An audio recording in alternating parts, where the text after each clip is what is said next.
So I mean, it's kind of a broad question, but what kind of guitar pick should I use? But also, what kind of guitar pick do you use personally?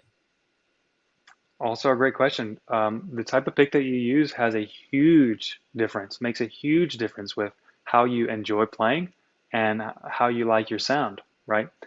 So, I mean, I went through several pick versions over the years, but I'm just going to give some basics and then I'll show you which one I use.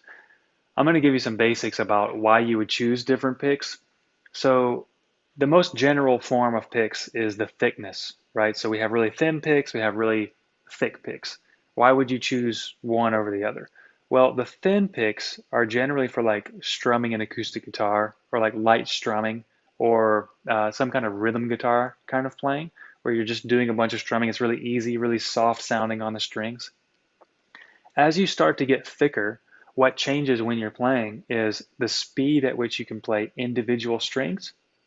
And obviously, the thicker the pick, oddly enough, the thicker the sound that you're going to hear. The sound is going to feel bigger. With a thin, plasticky pick, when you pick the string, it's going to sound kind of tinny and thin and like a small plastic sound in a way. But if you, as you go a lot thicker, and I've seen picks up to like half an inch thick. In fact, Ryan that works on our team, he uses what's called purple plectrums. He got some of those recently, and they're like this thick. It's crazy. I don't even know how he uses that thing. But as you get a thicker pick, like I said, your sound tends to get thicker, and it tends to get more focused and deeper and stronger with each note that you pick. But the downside is that if you play a lot of rhythm guitar, a thick pick can actually make it harder to play rhythm because you have a really thick piece of plastic or whatever it's made out of that's trying to go through all of the strings, and it makes it a lot tougher. So in general, the thicker the pick, the more you would lean toward playing lead guitar. Like you would see a lot of lead guitar players that use thicker picks. Now, there's a bunch of differences in all the shapes and the materials that they're made out of and all that kind of stuff. But I think the most important thing to talk about for right now is just the thickness of the pick. That's step one. Try to find a thickness that you like, and then you can explore different shapes. They have really big picks. They have really sharp picks. They have really rounded picks. They have stone picks. They have, we got this pick, we got that pick. They got all the picks. Oh yeah. But definitely start with the thickness and try to find where you like to play, and then you can kind of experiment with other materials and shapes of pick. Now, finally, which one do I use? I started using this particular pick, I would say, shoot, maybe 10 years ago. Maybe I've been playing with this pick, the same pick for like 10 years, and it's actually a Dunlop, I believe it's Tortex 1.14 millimeter purple pick.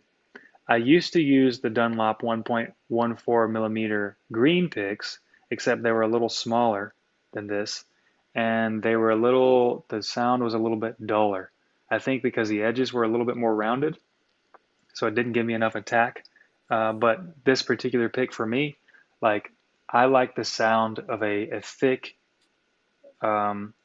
strong note, but also at the same time not sharp, not with a lot of attack.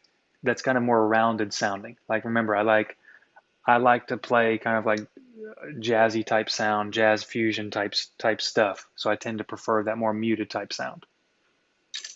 Yeah, I made the mistake once. I was playing a set at church, and I rehearsed, all these songs and learned all these songs, and got really comfortable on acoustic with these songs. And I left all my picks at home.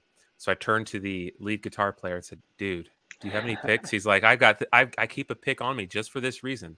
And it was the thickest, heaviest pick, and it threw me off so much because Oh strumming yeah. was so difficult with like a really thick pick. So I Yep. definitely understand what you're saying. But I remember spending some time in the studio here in Nashville, and when we bring in a really good acoustic player, the one of the things that they're spending time with not just the mic position and the tone is like, hey, how does this pick sound? And they'll strum and play with that pick, and they'll switch to a different pick, and they'll ask the Yeah. producer, okay, what do you think about those different sounds? Which pick should I use for this song? And it's a pretty big decision, at least when you're going Hmm. to like higher level, you want a really good tone on a record or something like Totally. that. That makes a huge difference. And I know that that's outside of the scope of the original question, but I mean, just to give people an idea, even like if you're going into the studio to record a song, just like you said, the choice of pick that you use makes a huge difference on how the final sound, turns out. So it's a big Yeah. deal. Yeah, because they're not, for the most part, you're not going to run an acoustic guitar directly into a interface and record with it. They Yeah, usually have a really high quality mic on there, so the right. pick sound is going to be picked up. So it's It's very important. important to have. Yeah, it makes sense. So well, Cool. awesome. If you're watching this on YouTube and you aren't subscribed already, I think this is a perfect time for you to hit the like button, hit the subscribe, the bell notification, so that you see us every time we launch a new video, a new Q&A, some new content, some new backing tracks, and things like that. We want you to be part of our YouTube community as well as the Breakthrough Guitar community.